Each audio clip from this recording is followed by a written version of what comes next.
that EU leaders have approved moving on to the second phase of Brexit talks after sufficient progress on the divorce bill. That from the President of the European Council, Donald Tusk, and he's been tweeting about that in the last few minutes, saying EU leaders agree to move on to the second phase of Brexit talks. Congratulations, PM Theresa May. So, expected but significant, with a well done to Theresa May there. Let's get more with my colleague Christian Fraser, who's in Brussels.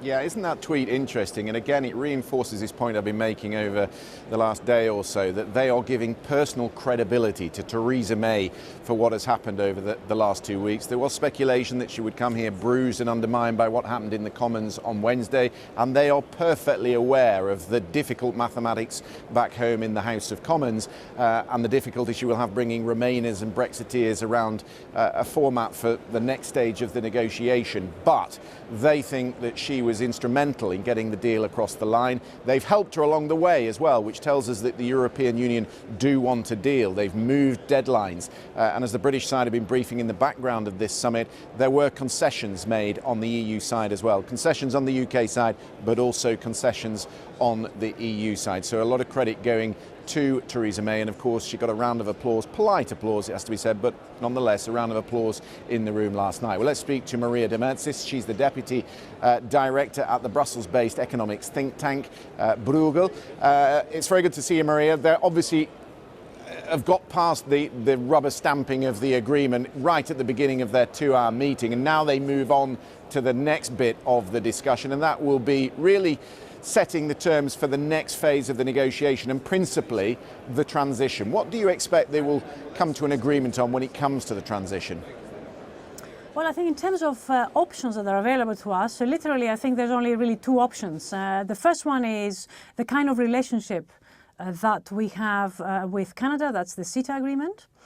But the only thing about the CETA agreement is it does not allow for a relationship on the financial services, and the UK would be looking for something like that. So if the UK wanted to negotiate a CETA type of agreement, it would require something additional, so we call that CETA Plus, that will require something on the financial services. Or we could have a type of relationship like we do with Norway and Liechtenstein, which is a lot more inclusive, but it has the additional point that the 4 liberties of the EU, they need to be respected. And that, of course, includes the free movement of people. Now, I'm not entirely sure how that is going to play in the UK conversations. And on top of that, there is the additional problem of what happens with Northern Ireland. Yeah, well, let's take the transition part first of all. Given that they want to keep Theresa May in place, they've obviously set down fairly narrow parameters for the transition, that Britain will continue to abide by the rules of the single market, the European Union and the jurisdiction of the European Court. But given that this is going to go on till 2021, they also have to give us something to be able to sell to the Brexiteers. So will there be wiggle room in the negotiation on that particular part? I suppose there is room to negotiate everything, but to be entirely honest with you, I find that there is little willingness to invest capital for anything else than the final agreement, so the future relationship. This is where all the capital is going to be invested, and therefore spending time on negotiating something that is going to last us for 2 years, I don't think people are waiting for this. We're going to have about a year to negotiate the defines of a broad agreement that's going to take us to October 2018. Then the rest of the time is needed to ratify the agreement, and that's just procedural. And then after that, it's all about putting the details on the future agreement, and that's not going to be an easy thing. There's going to be a lot of discussions about that as well. In parallel, to think of changing the transition deal as a transitory process, I find that very difficult to believe, and I'm not surprised that the EU is insisting on the UK actually following all the rules while they are in that transition phase.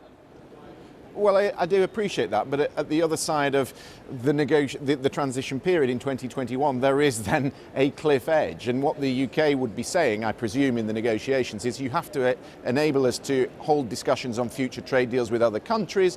You have to be able, we have to put things in place for registering EU migrants. There are things that the UK will want to do so that when it comes to the end of that transition period, they're in a place to go forward. I agree with you. I think these are very reasonable requests. I'm hoping that this will be part of the discussion, but they will be starting from a very negative position to try and improve on that. I hope some of this happens, and we have actually seen even in the divorce discussions that the EU gave some concessions, and there were important concessions, and there were reasonable demands that came from the UK. I hope that spirit continues, but in terms of investing capital on achieving certain things, I think there will be very little of that. Theresa May, for all the confusion over what she actually wants, some people who studied it will say, well, actually, she's been very consistent all the way back to Lancaster House. She has said that the UK is leaving the single market and the customs union. Michel Barnier said last week, well, if that's the gun she's sticking to, that means that it can only be Canada Plus. Now, if it is going to be Canada Plus, can you stay in full alignment with the European Union? Because they have signed up in this first part of the agreement to full alignment. Yeah, I think you can. The interesting thing about this option, the CETA Plus, is what happens to services. I think this is the bit that the UK will be seeking to clarify, because the CETA agreement is really only about goods, it's not about services. And this is an important component of the British economy that it will be very difficult to give up. So I think this is the sticking point as far as I can see. OK, Maria, thank you very much indeed for your thoughts. Let me just remind you that they have then moved past the first part of the negotiation. The test of sufficient progress has been met. We have seen a tweet from the European Council President Donald Tusk, who says EU leaders agree to move on to the second phase of Brexit talks. Congratulations, Prime Minister Theresa May. We are incidentally expecting a press conference from Donald Tusk and Jean-Claude Juncker a little later, and also Angela Merkel and Emmanuel Macron will give a joint press conference together as well. So maybe we'll get some more detail on what they're expecting and what they've agreed in this meeting for the next phase of the negotiation, Anita.